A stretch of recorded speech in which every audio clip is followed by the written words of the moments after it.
రాజకీయ పరంగా తెలంగాణ రాష్ట్రంలో ఏ మారుమూల గ్రామంలోని ఏ అవగాహన లేని ఒక వ్యక్తిని కలిసినా కూడా హైడ్రా విషయం చర్చిస్తూ ఉన్నారు. గ్రామ పంచాయతీ ఎక్కడైనా హైడ్రా విషయం చర్చిస్తూ ఉన్నారు.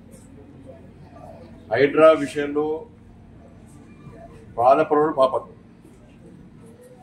నిజంగా కూడా. మరి ప్రభుత్వానికి ఎందుకు బుద్ధి వస్తుందో ఇప్పటికీ అర్థమవుతలేదు.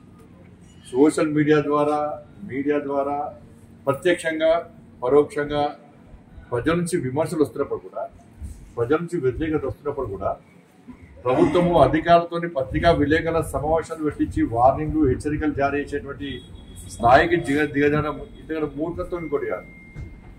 ప్రభుత్వ పరిస్థితి డామేజ్ కథ అంటే పరిస్థితి అనుకున్నది ఒకటి అయింది ఒకటి. మేము కూడా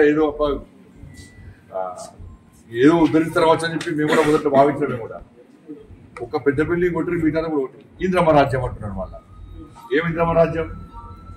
ఇలా ప్రజలు మీకు ఎందుకు ఓటేసారు?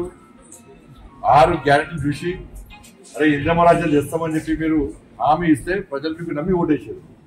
ఇంద్రమ రాజ్యం అంటే ఏంది? పేదలు ఇంటి కూర్చొని ఇంద్రమ రాజ్యమా? పేదల పట్టాలు ఇవ్వకపోవడం ఇంద్రమ రాజ్యమా? పేదలకు ఇండ్లు ఇవ్వకపోవడం ఇంద్రమ రాజ్యమా? రుణమాఫీ ఇస్తా అని చెప్పి రుణమాఫీ ఇవ్వకపోవడం ఇంద్రమ రాజ్యమా? లేకుంటే మహిళలకి 2,500 రూపాయలు స్కూటీ తులం బంగారం ఇస్తా అని చెప్పి ఇవ్వకపోవడం ఇంద్రమ రాజ్యమా? 2 లక్షల ఉద్యోగ ఖాళీలను భర్తీ చేస్తా అని చేయకపోవడం ఇంద్రమ రాజ్యమా? ఉద్యోగస్తులకు డిఏలు ప్రమోషన్ ఇవ్వకపోవడం ఇంద్రమ రాజ్యమా? ఏది ఇంద్రమ రాజ్యం అండి? మొత్తం చుక్క జుబర్తు చేయాలి కాంగ్రెస్ పార్టీ ప్రభుత్వము.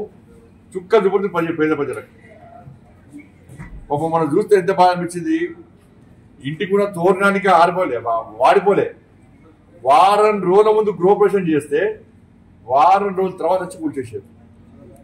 కట్టడానికి 10 సంవత్సరాలు పడుతుంది, కూర్చోడానికి గంటలు కూర్చోవచ్చు. అదేదో ఉద్ధరించినట్టు కాదు అది. అదే వాళ్ళకి పట్టాలు ఉన్నాయి, వాళ్ళకి డాక్యుమెంట్స్ ఉన్నాయి, లింక్ డాక్యుమెంట్స్ ఉన్నాయి, గ్రామ పంచాయతీ పర్మిషన్ ఉంది, హౌస్ పర్మిషన్ ఉంది, అన్ని రకాల బ్యాంకు లోన్స్ ఉన్నాయి వాళ్ళకు. అన్ని ఉన్నప్పుడు కూడా ఎవడో అమ్మిండు, మళ్ళీ మధ్యలో ఇంకైనా ఉన్నాడు పాపం. ఇప్పుడున్న పొజిషన్ వల్ల నష్టపోతున్నారు వాళ్ళు. వాళ్ళందరూ ఇప్పుడు ఉన్న వాళ్ళందరూ కష్టపడి ఏదో కూలీనాలు చేసుకోను, ప్రైవేట్ చిన్న చిన్న ఉద్యోగాలు చేసుకోను, ఇక స్థిరపడదామని వచ్చిన తప్ప ఎవరు దాని బలిసిన ఇవ్వలేరు. దాని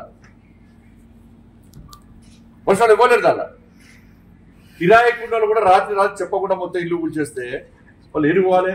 ఇవాళ దానివల్ల ఏమైంది? అలా పూర్తిగా హైదరాబాద్ లో తెలంగాణ రాష్ట్రంలో రియల్ ఎస్టేట్ వ్యాపారం మొత్తం దెబ్బతింది. వేరే కంపెనీస్ ఇవి కూడా వచ్చే పరిస్థితి లేదు. ఇవాళ మొత్తం రియల్ ఎస్టేట్ వ్యాపారం మొత్తం దెబ్బతిన్నది. రియల్ ఎస్టేట్ వ్యాపారం దెబ్బతిన్నది. ఆర్థికంగా తెలంగాణ రాష్ట్రం పూర్తిగా అధోగతి పాలైపోయింది ఇవాళ ఈ హైడ్రా వల్ల. ఇంత వ్యతిరేకత వస్తే ప్రభుత్వం కూడా సమీక్షించుకోవాలి. కనీసం దాని గురించి ఆలోచించకుండా ఇంకా ఏమో ఉద్ధరించాలని చెప్పి ఏమో ఉద్ధరిస్తామని చెప్పి ఇంత ప్రజా వ్యతిరేకత ఉన్నప్పుడు కూడా మొండి వైఖరితో ఇంకా ముందుకు సాగుతా ఉండడం ఇది మంచి పద్ధతి కాదు. భారతీయ జనతా పార్టీ దీన్ని పూర్తిగా వ్యతిరేకిస్తుంది.